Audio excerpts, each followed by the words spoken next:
عشق جب بھڑکتا ہے تو پھر اللہ کے دیدار کا ایک جذبہ پیدا ہوتا ہے، وہ حج ہے، اللہ کی ملاقات۔ عاشق چاہتا ہے محبوب سے ملوں، معشوق سے ملوں، تو حج اس کی تکمیل ہے۔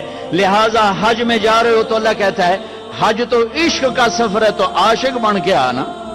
یہ جبے پہن کے تو نا، اب جبے اتار کے آ، اب کفن باندھ کے آ، کفن پہن کے آ، ایک چادر اوپر ایک چادر نیچے، پگڑی اتار دے، ٹوپی اتار دے، سرما نہیں لگانا، خوشبو نہیں لگانی، کنگھی نہیں کرنی، خوشبودار تیل نہیں لگانا، صابن نہیں لگانا، جوئیں نہیں مارنی، میل نہیں اتارنی۔ کیوں؟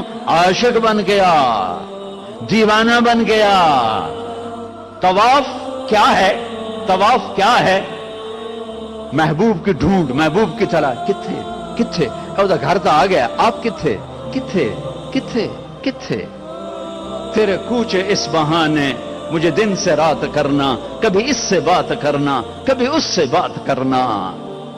نماز میں پڑھتا ہوں تو آپ کہیں گے مولانا عبادت کر رہے ہیں، قرآن میں پڑھتا ہوں تو لوگ کہیں گے عبادت ہو رہی، تسبیح پڑھتا ہوں لوگ کہیں گے عبادت ہو رہی، ٹھیک ہے، دعا مانگتا ہوں لوگ کہیں گے عبادت ہو رہی، اور دو چادریں باندھ کے طواف کے چکر لگا رہا ہوں، تو جس کو دین کا نہیں پتا وہ کہے گا اے کیوں دوڑی جاندے ہیں، ہو کی ہے؟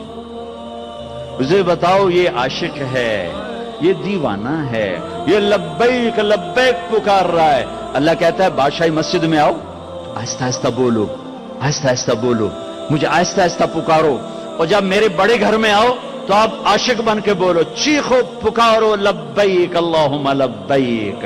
اب آہستہ نہیں بولنا، اب عاشق بن کے، دیوانہ بن کے چیخنا ہے۔ میں آپ کو اللہ کے عشق کی طرف کھینچ رہا ہوں۔